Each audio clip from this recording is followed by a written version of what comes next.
اعوذ باللہ من الشیطان الرجیم بسم اللہ الرحمن الرحیم رب اشرح لی صدری ویسر لی امری واحلل عقدۃ من لسانی یفقہوا قولی۔ السلام علیکم ورحمۃ اللہ وبرکاتہ۔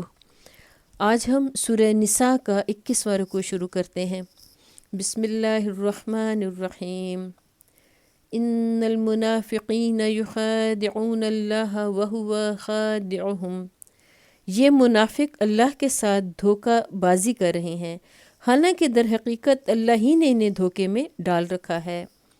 وَإِذَا قَامُوا إِلَى الصَّلَاةِ قَامُوا كُسَالَىٰ يُرَاءُونَ النَّاسَ وَلَا يَذْكُرُونَ اللَّهَ إِلَّا قَلِيلًا۔ جب یہ نماز کے لیے اٹھتے ہیں تو کسمساتے ہوئے محض لوگوں کو دکھانے کی خاطر اٹھتے ہیں اور خدا کو کم ہی یاد کرتے ہیں۔ نبی صلی اللہ علیہ وآلہ وسلم کے زمانے میں کوئی شخص مسلمانوں کی جماعت میں شمار ہی نہ ہو سکتا تھا جب تک کہ وہ نماز کا پابند نہ ہو۔ جس طرح تمام دنیاوی جماعتیں اور مجلسیں اپنے اجتماعات میں کسی ممبر کے بلا عذر شریک نہ ہونے کو اس کی عدم دلچسپی پر محمول کرتی ہیں اور مسلسل چند اجتماعات سے غیر حاضر رہنے پر اسے ممبری سے خارج کر دیتی ہیں، اسی طرح اسلامی جماعت کے کسی رکن کا نماز بعد جماعت سے غیر حاضر رہنا اس زمانے میں اس بات کی صریح دلیل سمجھا جاتا تھا کہ وہ شخص اسلام سے کوئی دلچسپی نہیں رکھتا، اور اگر وہ مسلسل چند مرتبہ جماعت سے غیر حاضر رہتا تو یہ سمجھ لیا جاتا تھا کہ وہ مسلمان نہیں ہے۔ اس بنا پر سخت سے سخت منافقوں کو بھی اس زمانے میں پانچوں وقت مسجد کی حاضری ضرور دینی پڑتی تھی، کیونکہ اس کے بغیر وہ مسلمانوں کی جماعت میں شمار کیے ہی نہ جا سکتے تھے۔ البتہ جو چیز ان کو سچے اہل ایمان سے ممیز کرتی تھی وہ یہ تھی کہ سچے مومن ذوق و شوق سے آتے تھے، وقت سے پہلے مسجدوں میں پہنچ جاتے تھے، نماز سے فارغ ہو کر بھی مسجدوں میں ٹھہرے رہتے تھے، اور ان کی ایک ایک حرکت سے ظاہر ہوتا تھا کہ نماز سے ان کو حقیقی دلچسپی ہے۔ بخلاف اس کے اذان کی آواز سنتے ہی منافق کی جان پر بن جاتی تھی، دل پر جبر کر کے اٹھتا تھا۔ اس کے آنے کا انداز صاف غمازی کرتا تھا کہ آ نہیں رہا بلکہ اپنے آپ کو کھینچ کر لا رہا ہے۔ جماعت ختم ہوتے ہی اس طرح بھاگتا تھا گویا کسی قیدی کو رہائی ملی ہے، اور اس کی تمام حرکات و سکنات سے ظاہر ہوتا تھا کہ یہ شخص خدا کے ذکر سے کوئی رغبت نہیں رکھتا۔ مذبذبین بین ذلک لا الہ ہؤلاء ولا الہ ہؤلاء ومن یضلل اللہ فلن تجد لہ سبیلا۔ کفر و ایمان کے درمیان ڈاواں ڈول ہیں، نہ پورے اس طرف ہیں نہ پورے اس طرف۔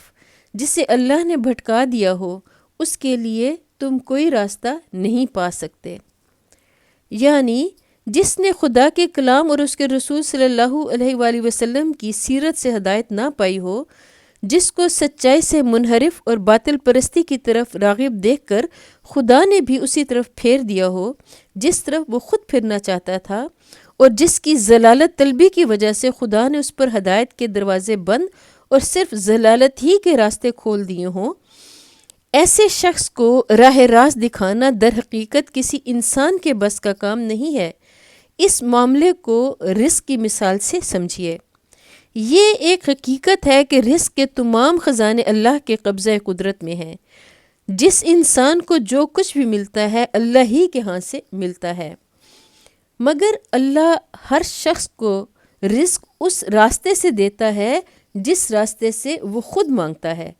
اگر کوئی شخص اپنا رزق حلال راستے سے طلب کرے اور اسی کے لیے کوشش بھی کرے تو اللہ اس کے لیے حلال راستوں کو کھول دیتا ہے، اور جتنی اس کی نیت صادق ہوتی ہے اسی نسبت سے حرام کے راستے اس کے لیے بند کر دیتا ہے۔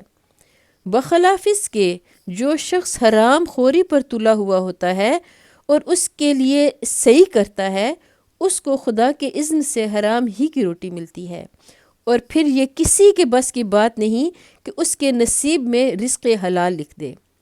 بالکل اسی طرح یہ بھی حقیقت ہے کہ دنیا میں فکر و عمل کی تمام راہیں اللہ تعالیٰ کے اختیار میں ہیں۔ کوئی شخص کسی راہ پر بھی اللہ کے اذن اور اس کی توفیق کے بغیر نہیں چل سکتا۔ رہی یہ بات کہ کس انسان کو کس راہ پر چلنے کا اذن ملتا ہے اور کس راہ کی رہروی کے سبب اس کے لیے اسباب اس کے لیے ہموار کیے جاتے ہیں، تو اس کا انحصار سراسر آدمی کی اپنی طلب اور سعی پر ہے۔ اگر وہ خدا سے لگاؤ رکھتا ہے، سچائی کا طالب ہے اور خالص نیت سے خدا کے راستے پر چلنے کی سعی کرتا ہے، تو اللہ اسی کا اذن اور اسی کی توفیق اسے عطا فرماتا ہے اور اسی راہ پر چلنے کے اسباب اس کے لیے موافق کر دیتا ہے، بخلاف اس کے جو شخص خود گمراہی کو پسند کرتا ہے اور غلط راستوں ہی پر چلنے کی سعی کرتا ہے، اللہ کی طرف سے اس کے لیے ہدایت کے دروازے بند ہو جاتے ہیں اور وہی راہیں اس کے لیے کھول دی جاتی ہیں جن کو اس نے اپنے لیے منتخب کیا ہے۔ ایسے شخص کو غلط سوچنے، غلط کام کرنے اور غلط راہوں میں اپنی قوتیں صرف کرنے سے بچا لینا کسی کے اختیار میں نہیں ہے۔ اپنے نصیب کی راہ راست جس نے خود کھو دی اور جس سے اللہ نے اس کو محروم کر دیا، اس کے لیے یہ گم شدہ نعمت کسی کے ڈھونڈے نہیں مل سکتی۔ یا ایہا الذین آمنوا لا تتخذوا الکافرین اولیاء من دون المؤمنین اتریدون ان تجعلوا للہ علیکم سلطانا مبینا۔ اے لوگو جو ایمان لائے ہو، مومنوں کو چھوڑ کر کافروں کو اپنا رفیق نہ بناؤ۔ کیا تم چاہتے ہو کہ اللہ کو اپنے خلاف صریح حجت دے دو؟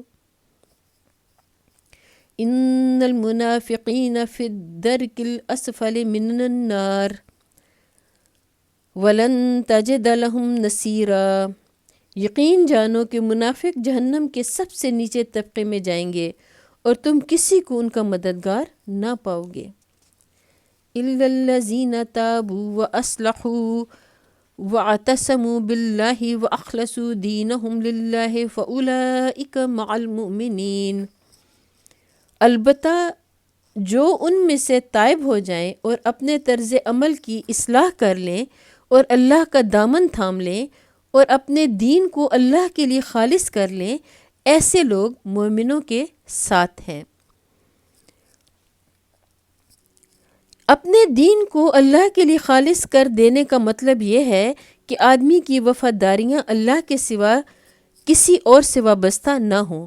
اپنی ساری دلچسپیوں اور محبتوں اور عقیدتوں کو وہ اللہ کے آگے نذر کر دے۔ کسی چیز کے ساتھ بھی دل کا ایسا لگاؤ باقی نہ رہے کہ اللہ کی رضا کے لیے اسے قربان نہ کیا جا سکتا ہو۔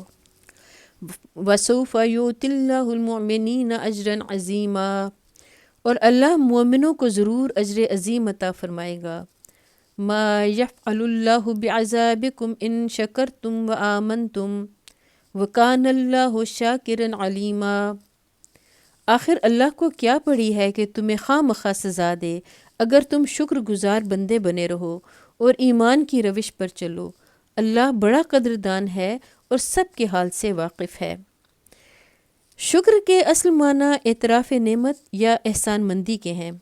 آیت کا مطلب یہ ہے کہ اگر تم اللہ کے ساتھ احسان فراموشی اور نمک حرامی کا رویہ اختیار نہ کرو بلکہ صحیح طور پر اس کے احسان مند بن کر رہو، تو کوئی وجہ نہیں کہ اللہ تعالیٰ خواہ مخواہ تمہیں سزا دے۔ ایک محسن کے مقابلے میں صحیح احسان مندانہ رویہ یہی ہو سکتا ہے کہ آدمی دل سے اس کے احسان کا اعتراف کرے، زبان سے اس کا اقرار کرے اور عمل سے احسان مندی کا ثبوت دے۔ انہی تین چیزوں کے مجموعے کا نام شکر ہے، اور اس شکر کا اقتضا یہ ہے کہ اولاً آدمی احسان کو اسی کی طرف منسوب کرے جس نے دراصل احسان کیا ہے، کسی دوسرے کو احسان کے شکریہ اور نعمت کے اعتراف میں اس کا حصے دار نہ بنائے۔ ثانیاً آدمی کا دل اپنے محسن کے لیے محبت اور وفاداری کے جذبے سے لبریز ہو اور اس کے مخالفوں سے محبت و اخلاص اور وفاداری کا ذرہ برابر تعلق بھی نہ رکھے۔ ثالثاً وہ اپنے محسن کا مطیع و فرما بردار ہو اور اس کی دی ہوئی نعمتوں کو اس کے منشا کے خلاف استعمال نہ کرے۔ پھر اللہ تعالیٰ فرماتے ہیں کہ اللہ بڑا قدردان ہے اور سب کے حال سے واقف ہے۔ اصل میں لفظ شاکر استعمال ہوا ہے، جس کا ترجمہ قدردان کیا گیا ہے۔ شکر جب اللہ کی طرف سے بندے کی جانب ہو تو اس کے معنی اعتراف خدمت یا قدردانی کے ہوں گے، اور جب بندے کی طرف سے اللہ کی جانب ہو تو اس کو اعتراف نعمت یا احسان مندی کے معنی میں لیا جائے گا۔ اللہ کی طرف سے بندوں کا شکریہ ادا کیے جانے کا مطلب یہ ہے کہ اللہ ناقدر شناس نہیں ہے۔ جتنی اور جیسی خدمات بھی بندے اس کی راہ میں بجا لائیں، اللہ کے ہاں اس کی قدر کی جاتی ہے۔ کسی کی خدمات صلہ و انعام سے محروم نہیں رہتی، بلکہ وہ فیاضی کے ساتھ ہر شخص کو اس کی خدمت سے زیادہ صلہ دیتا ہے۔ بندوں کا حال تو یہ ہے کہ جو کچھ آدمی نے کیا اس کی قدر کم کرتے ہیں، اور جو کچھ نہ کیا اس پر گرفت کرنے میں بڑی سختی دکھاتے ہیں۔ لیکن اللہ کا حال یہ ہے کہ جو کچھ آدمی نے نہیں کیا ہے اس پر محاسبہ کرنے میں وہ بہت نرمی اور چشم پوشی سے کام لیتا ہے، اور جو کچھ کیا ہے اس کی قدر اس کے مرتبے سے بڑھ کر کرتا ہے۔ لا يحب اللہ الجہر بالسوء من القول الا من ظلم وکان اللہ سمیعا علیما۔ اللہ اس کو پسند نہیں کرتا کہ آدمی بدگوئی پر زبان کھولے، الا یہ کہ کسی پر ظلم کیا گیا ہو، اور اللہ سب کچھ سننے اور جاننے والا ہے۔ ان تبدوا خیرا او تخفوه او تعفو عن سوء فإن اللہ کان عفوا قدیرا۔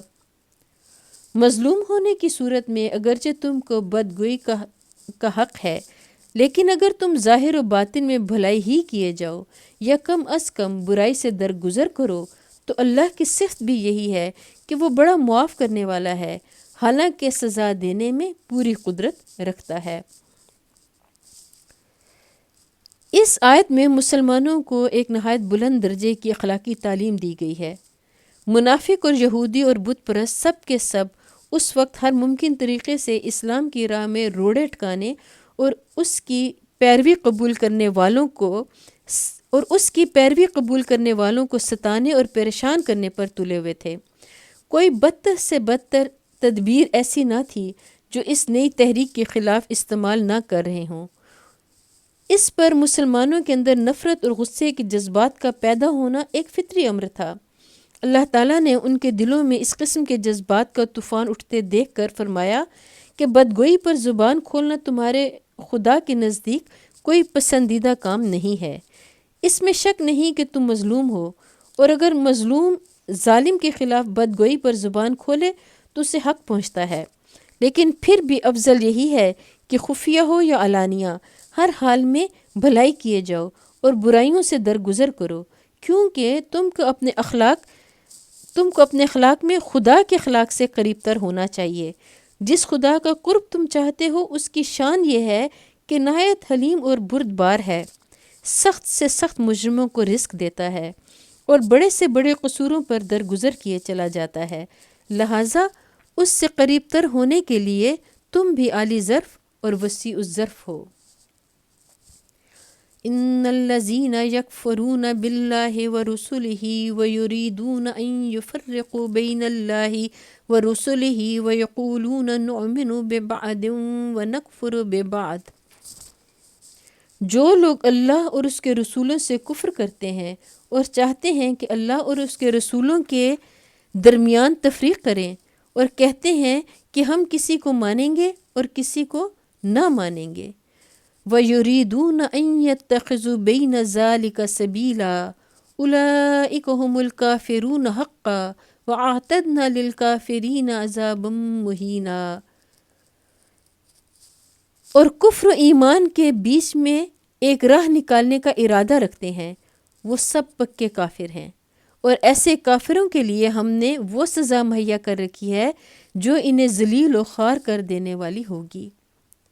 یعنی کافر ہونے میں وہ لوگ جو نہ خدا کو مانتے ہیں نہ اس کے رسولوں کو، اور جو خدا کو مانتے ہیں مگر رسولوں کو نہیں مانتے، اور جو کسی رسول کو مانتے ہیں اور کسی کو نہیں مانتے، سب یکساں ہیں۔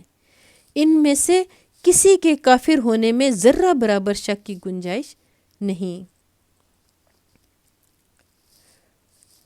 والذین آمنوا باللہ ورسلہ ولم یفرقوا بین احد منہم اولئک سوف یؤتیہم اجورہم وکان اللہ غفورا رحیما۔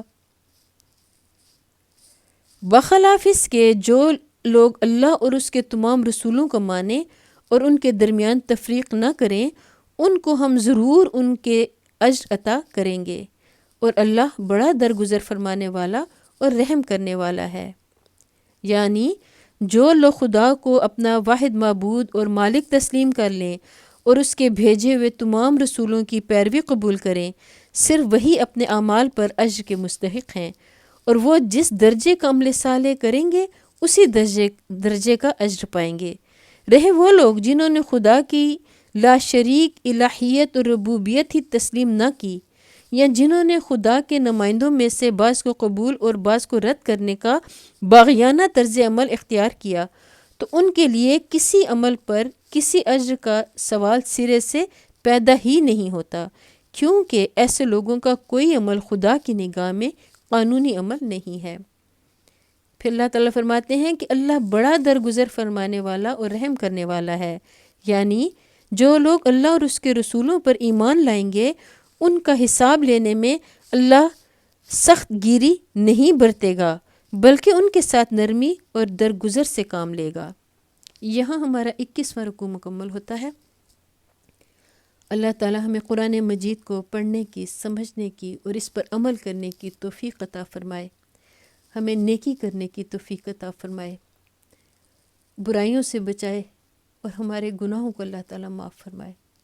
آمین۔ وآخر دعوانا ان الحمد للہ رب العالمین۔